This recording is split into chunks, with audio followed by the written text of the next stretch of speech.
આજના નક્ષત્રમાં આવે છે એટલે હવે વરસાદની રોગ શરૂ થઈ જશે.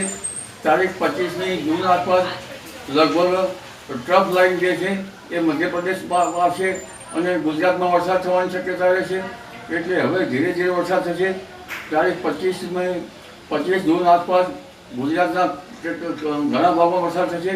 હાલ લગભગ રાજસ્થાનના સંલગ્ન ભાગોમાં ગુજરાતમાં વરસાદ થવાની શક્યતા રહેશે અને હાલમાં ઉત્તર ગુજરાતના ભાગો તેમજ સાબરકાંઠાના ભાગો, પંચમહાલના ભાગો તેમજ ગુજરાતના અન્ય ભાગોમાં વરસાદ થવાની શક્યતા રહેશે. પરંતુ લગભગ 25 જૂન સુધીમાં રાજ્યના ઘણા ભાગોમાં વરસાદ કે વરસાદી ઝાપટા પડવાની શક્યતા રહેશે. સૌરાષ્ટ્રના ભાગમાં વરસાદ થવાની શક્યતા રહેશે. પરંતુ તારીખ 26 જૂનથી લગભગ 30 જૂન આસપાસ બંગાળ ઉપસાગરના સિસ્ટમના કારણે ઘણા ભાગમાં ભારેથી અતિભારે વરસાદ થવાની શક્યતા રહેશે. ઘણા ભાગમાં પૂરની સ્થિતિ રહેશે એવું શક્યતા રહેશે.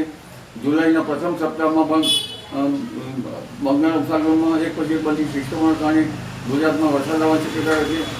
એટલે લગભગ પ્રથમ જૂનના સપ્તાહ સુધીમાં દક્ષિણ ગુજરાતના ભાગોમાં ભારેથી અતિભારે વરસાદ થવાની શક્યતા રહેશે.